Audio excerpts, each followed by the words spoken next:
US president Donald Trump ने ये announce किया था कि नए H-1B वीज़ा होल्डर्स के लिए $100,000 का फी चार्ज होगा, लेकिन ये प्लान अब एक लीगल ट्रबल में फंस गया है।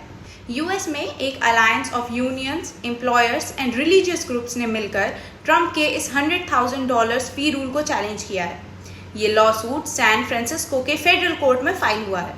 प्लेंटिफ्स में United auto workers union, American association of university professors, एक नर्स रिक्रूटमेंट एजेंसी और कई रिलीजियस ऑर्गेनाइजेशंस शामिल हैं। इनका कहना है कि ट्रंप के पास ये अथॉरिटी नहीं है कि वो H-1B वीज़ा प्रोग्राम के लॉज को ओवरराइड करें या इतनी हैवी फीस इम्पोज करें। ये पावर सिर्फ कांग्रेस के पास है। लॉ सूट में ये भी कहा गया है कि अगर प्रोक्लेमेशन इम्प्लीमेंट होता है तो एम्प्लॉयर्स को पे टू प्ले करना पड़ेगा या नेशनल इंटरेस्ट एक्सेम्पशन का ऑप्शन मिलेगा, जो सेक्रेटरी ऑफ होमलैंड सिक्योरिटी के डिस्क्रिशन पर डिपेंड करेगा, और इससे सिलेक्टिव इन्फोर्समेंट और करप्शन का रिस्क भी बढ़ सकता है। व्हाइट हाउस ने इस पर जवाब दिया है कि एडमिनिस्ट्रेशन का मकसद सिर्फ कंपनीज को डिस्करेज करना है कि वो सिस्टम का मिसयूज ना करें और अमेरिकन वेजेस को प्रोटेक्ट करें, साथ ही बेस्ट टैलेंट को अट्रैक्ट करें फ्रॉम ओवरसीज। अभी H-1B प्रोग्राम में US employers typically $2,000 to $5,000 fees पे करते हैं, लेकिन ट्रंप का ऑर्डर न्यू एप्लीकेंट से $100,000 डिमांड करता है। ऑर्डर एग्जिस्टिंग वीज़ा होल्डर्स और सितंबर 21 से पहले के एप्लीकेशंस पर अप्लाई नहीं होता।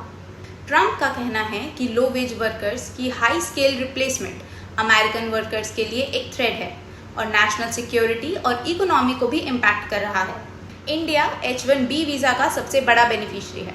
लास्ट ईयर अप्रूव्ड वीज़ाज का 71% इंडिया के वर्कर्स को मिला। अगर ये ऑर्डर ब्लॉक हुआ तो इंडियन स्किल्ड वर्कर्स जो यूएस जाना चाहते हैं उनके लिए एक बड़ा रिलीफ होगा और कंपनीज को हाई फी पे करने की ज़रूरत नहीं पड़ेगी। This was the last update on H-1B visa. अब यूएस प्रेसिडेंट ट्रंप का फी रूल सक्सेसफुल होगा या उसे अपोज करता है ये लीगल चैलेंज, ये देखना इंटरेस्टिंग होगा। And one more thing, opportunities सिर्फ यूएस में ही नहीं है, आपके लिए इंडिया में भी बहुत स्कोप हो सकता है। आप अपने टैलेंट और अपनी ग्रोथ के साथ इस देश को भी आगे ले जा सकते हैं। Now the decision is yours. If you find this video informative, then please do like and share.